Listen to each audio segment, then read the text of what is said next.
کہ زئی ملتان کہنے کی لگ یہی رہا ہے کہ موجودہ حکومت فی الفور عام انتخابات کرانے کے موڈ میں نہیں. خبر بھی آئی ہے کہ انتخابات 11 ماہ بعد ہوں گے. حکومتی اتحاد کے ماسٹر مائنڈز آپ کے خیال میں کیا سوچ رہے ہیں؟ ان لوگوں کا خیال یہ ہے تو پرانے وارداتی ہیں، اس میں تو کوئی شک نہیں ہے. 40 سال سے اور کچھ ان میں سے جو اتحادی ہیں، ان میں سے اس سے پہلے سے لوگوں کا خون، یہ سارے آدم خور ہیں. خیال ان کا یہ ہے کہ 11 مہینے میں اگر کوئی ٹل شل لگ جائے، ان کا کوئی حادثہ، کوئی معجزہ ہو جائے، کوئی انہونی ہو جائے تو ان کی ساکھ تھوڑی بہت، میرا خیال ہے قدرت ان کے خلاف اپنا فیصلہ دے چکی ہے. عوام جو عمران نے ان کے ساتھ کر چھوڑا ہے، اور وہ 2 سیٹوں میں سے ایک تو 100% ٹیکنیکل ناک آؤٹ ہے. وہ ڈوگر چوگر والا اس کا اپنا ووٹ بینک، اس کو وزیر بنا دیا. اچھا کس سائز کی ان کی وہ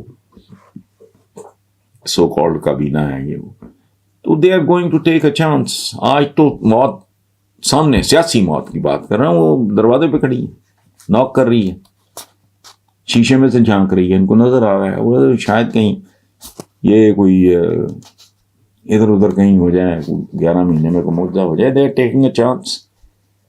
اول تو پتہ نہیں یہ ہوتا ہے نہیں ہوتا، مین پرپوزز گاڈ ڈسپوزز والی بات ہے. لیکن اگر یہ ہو بھی گیا تو کیا ہو جائے گا؟ 11 مہینے تو بات تو کرنا ہی پڑے گا نا. پھر کس بھاؤ بکتی ہے اور کس طرح لوگ انتقام لیں گے.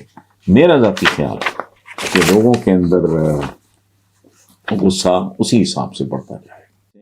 امرتسر، وہ کہتے ہیں جی پاکستان اور انڈیا کے درمیان کرکٹ کے مقابلے بہت سنسنی خیز ہوتے ہیں. پوری دنیا یہ میچز بہت شوق سے دیکھتی ہے.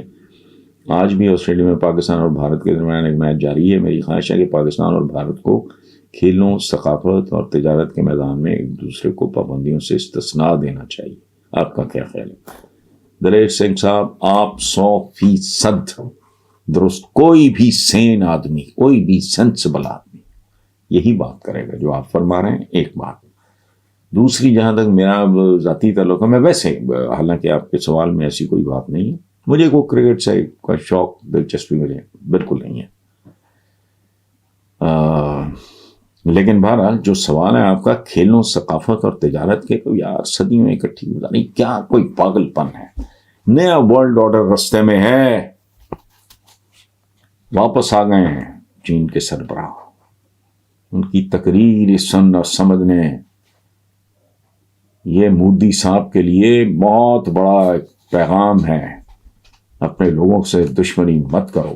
آپ امریکہ کی گود سے نہیں اتر رہے، ادھر کہانی کسی اور طرف جا رہی ہے. لیکن بہرحال تو دلیر سنگھ صاحب، آپ کے سوال کا تو جواب دے دیا. اب ایک میری گزارش ہے، ایک میری فرمائش ہے، وہ آپ پوری کر دیں کہ آپ امرتسر سے ہیں. امرتسر کو میرا پیار بھرا سلام کہیے.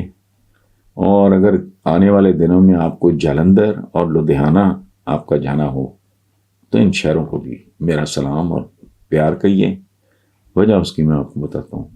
میرے ددھیال جالندھر سے اور میرے ننیال امرتسر اور لدھیانہ دونوں شہروں سے. تو ان شہروں کی مٹی میرے فارم ہاؤس پہ میں لے کے آیا تھا. کئی سال ہو گئے ہیں، پتہ نہیں 14-15 سال. تو میں ان شہروں کی مٹی لے کے آیا اپنے ادھر، میں نے مکس کی اور اس میں گلاب لگائے. تو جتنے خوبصورت وہ گلاب ہیں، اس طرح کا اگر تعلق ہو جائے تو بہت اچھی بات ہے. اور ایک بات چلتے چلتے میں آپ کو بتاؤں، امرتسر میں فرید چوک میرے بزرگوں کے نام پہ